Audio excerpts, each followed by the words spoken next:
पाकिस्तान में घुसने की कोशिश की गई है। उत्तरी वजीरिस्तान सीमा से घुसपैठ की ये कोशिश की गई है। पाक सेना की फायरिंग में 17 आतंकियों की मौत हुई है। हाफिज गुल बहादुर गुट से जुड़े थे ये सभी आतंकी। इस वक्त ये बड़ी खबर है, हाफिज गुल बहादुर गुट से जुड़े आतंकी थे। पाक सेना की फायरिंग में 17 आतंकियों की मौत हुई है। अफगानिस्तान से पाकिस्तान में घुसने की कोशिश की जा रही थी। उत्तरी वजीरिस्तान सीमा पर घुसपैठ की कोशिश की जा रही थी। उस बीच पाकिस्तान के आर्मी की तरफ से फायरिंग की गई, जिसमें 17 आतंकी जो हैं वो मारे गए हैं। ये जानकारियां साझा की जा रही हैं और इसी के साथ तस्वीरें आप देखिए किस तरीके से यह बॉर्डर का इलाका आग में चल रहा है। चारों तरफ सिर्फ दूर तक यहाँ पर काले धुएं का गुब्बार जो है वो नजर आ रहा है और इसी के साथ आग जिस तरीके से लगी हुई है, ये वो आग है जिसको खुद पाकिस्तान ने लगाया है और ये वो बबूल के कांटे हैं जिस पौधे को खुद बोया था पाकिस्तान ने। अब घुसपैठ की कोशिश की गई और उसके बाद यहाँ पर फायरिंग हुई, जिसमें ये 17 आतंकी ढेर किए गए हैं। अधिक जानकारी के लिए हमारे सहयोगी अजय चांडियाल का रुख करेंगे। अजय, हाफिज गुल बहादुर गुट से जुड़े लड़ाके थे, इन्हें बताया जा रहा है और इसी के साथ यहाँ पर इनको ढेर किया गया पाकिस्तान की आर्मी की तरफ से। विस्तार से जरा बताइएगा। देखिए, बिल्कुल आपको बता दूं, हाफिज गुल बहादुर जो गुट है जो अफगानिस्तान तालिबान तहरीके तालिबान पाकिस्तान के साथ जुड़ा हुआ है और ये ग्रुप जो है वो काफी समय से सक्रिय था। और आज जो पाकिस्तानी सेना ने क्लेम किया है कि 17 जो लोग थे हाफिज गुल बहादुर ग्रुप के जो है उनको वजीरिस्तान में उस वक्त मार गिराया गया जब ये वहां से घुसपैठ की कोशिश कर रहे थे। इस इलाके में वजीरिस्तान या खैबर पख्तूनख्वा के इलाके में लंबे समय से पाकिस्तानी सेना जो है दुरंत लाइन बनाने की कोशिश कर रही है और इसी का विरोध टीटीपी के लड़ाके जो है वो कर रहे हैं। और कई ऐसे आतंकी संगठन या विरोधी संगठन पाकिस्तानी सेना के अगर कहें तो वो इनके साथ मिलकर पाकिस्तानी सेना के खिलाफ मोर्चा खोले हुए हैं। और बीते कल भी इसी तरह से जब पाकिस्तान की तरफ से एक ऑपरेशन लॉन्च किया गया, जब उन्हें ये पता चला कि वहां पर घुसपैठ हो रही है तो उन्होंने इन पर हमला किया, जिसमें 17 जो इनके लड़ाके हैं वो मारे गए हैं और अभी भी ऑपरेशन उस इलाके में जारी है। बिल्कुल, ऑपरेशन जारी है और तस्वीरें हम देख पा रहे हैं, आसपास तमाम लोग मौजूद हैं। पूरा इलाका आग में जलता नजर आ रहा है, काले धुएं का गुब्बार नजर आ रहा है चारों तरफ। अगर अजय देखा जाए तो पाकिस्तान में इसी तरीके से हाहाकार और तबाही की तस्वीरें जो हैं वो देखी जा रही हैं। जो पाकिस्तान, जिसको हम आतंकिस्तान भी कहते हैं, वो खुद उस आग में जल रहा है जिस आग को लगाने की दूसरों के देश में फिराक में हमेशा नजर आया था पाकिस्तान।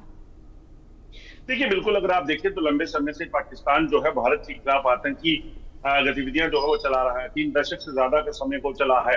मगर अब क्योंकि उसी के बाद जब जो मौजूदा दौर है उसमें वही ग्रुप जो विरोधी हो गए पाकिस्तानी सेना के, जब उन्हें अफगानिस्तान से नाता तोड़ने के लिए कहा गया, तालिबान से नाता तोड़ने के लिए कहा गया, तो वो अब जो है वो पाकिस्तानी सेना के खिलाफ हमलावर है।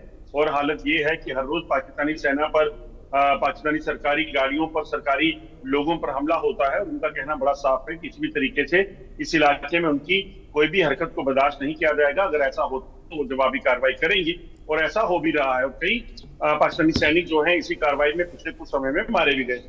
बिल्कुल, इसी के साथ देखा जाए तो अफगानिस्तान से पाकिस्तान में घुसने की एक कोशिश थी, वहीं पर इनके आर्मी के जो जवान थे वो मुस्तैदी के साथ थे और इसलिए इसको नाकामयाब कर दिया गया। फिलहाल अगर उस बॉर्डर को लेकर हम बात करें तो क्या कुछ देखते हैं आप वहां पर हालात जिस तरीके से अब सामने आए हैं इनको लेकर? देखिए, हालात अभी ऐसे ही बने हुए हैं। कल टीटीपी ने जो है हमला किया था पाकिस्तानी सेना पर और आज जो है पाकिस्तानी सेना को एक कामयाबी मिली है कि उन्होंने जो एक 17 जो लड़ाके थे उनको मार गिराया है। अब देखना होगा कि आगे अब उनकी रिटेलिएशन कैसे होती है, वो आगे कैसे कार्रवाई करते हैं। बिल्कुल, आगे कैसे कार्रवाई होगी ये देखना होगा, लेकिन फिलहाल तस्वीरें तो कुछ इसी तरीके से बयां कर रही हैं। कार्रवाई जो भी होगी, यहाँ पर हालात जो हैं वो अजय गंभीर ही होते जाएंगे, क्योंकि एक तरफ टीटीपी, दूसरी तरफ बीएलए और अब यहाँ पर भी जो जंग एक छड़ी नजर आ रही है। ऐसे में बुरे हाल पाकिस्तान के चारों तरफ से होने वाले हैं। क्या रणनीति अपनाई जाएगी, किस तरीके से इन हालातों को काबू किया जाएगा, क्योंकि आर्मी के जवान तो इनके लगातार वहां से भाग खड़े हो रहे हैं। ऐसे में इस तरीके से जो चारों तरफ से आग लग रही है, इसको कैसे काबू कर पाएगी पाकिस्तान की आर्मी? आसिम मुनीर। देखिए पिंकी, एक चीज बड़ी साफ है कि खैबर पख्तूनख्वा के इलाके में पाकिस्तानी सेना की जो पकड़ है वो लगभग खत्म हो चुकी है। यही वजह है कि लगातार टीटीपी वहां पर हमलावर रहती है। पाकिस्तानी सेना लाख कहे कि हम वहां पे ऑपरेशन चला रहे हैं, हम उनके खिलाफ कार्रवाई करेंगे, हम मिलिट्री ऑपरेशन चलाएंगे, मगर बहुत ज्यादा सबूत जो है वो पाकिस्तान के पास नहीं है। यानी कि जो जवाबी कार्रवाई जब जब हुई है उसमें नुकसान पाकिस्तानी सेना को उठाना पड़ा है। तो ऐसे में ये कहना कि वो लोग जो है वो सक्षम है किसी भी कार्रवाई के लिए, ये गलत होगा। पाकिस्तानी सेना काफी नुकसान में इस वक्त चल रही है, खासतौर पे खैबर पख्तूनख्वा के इलाके में। और टीटीपी ने तो साफ कहा है कि उसके इलाके में कोई भी हस्तक्षेप पाकिस्तानी सेना का बर्दाश्त नहीं किया जाएगा। और पाकिस्तानी सेना का जो सपना है वहां पे दुरंत लाइन जो बॉर्डर पर लगाने की बात की जा रही है, तालिबान के साथ जो लगता बॉर्डर है अफगानिस्तान के साथ, उस पर पूरी तारबंदी करने की, वो पाकिस्तानी सेना को करने की अनुमति जो है वो टीटीपी नहीं देगा। और इसके खिलाफ उनका लगातार हमले जो है वो जारी है।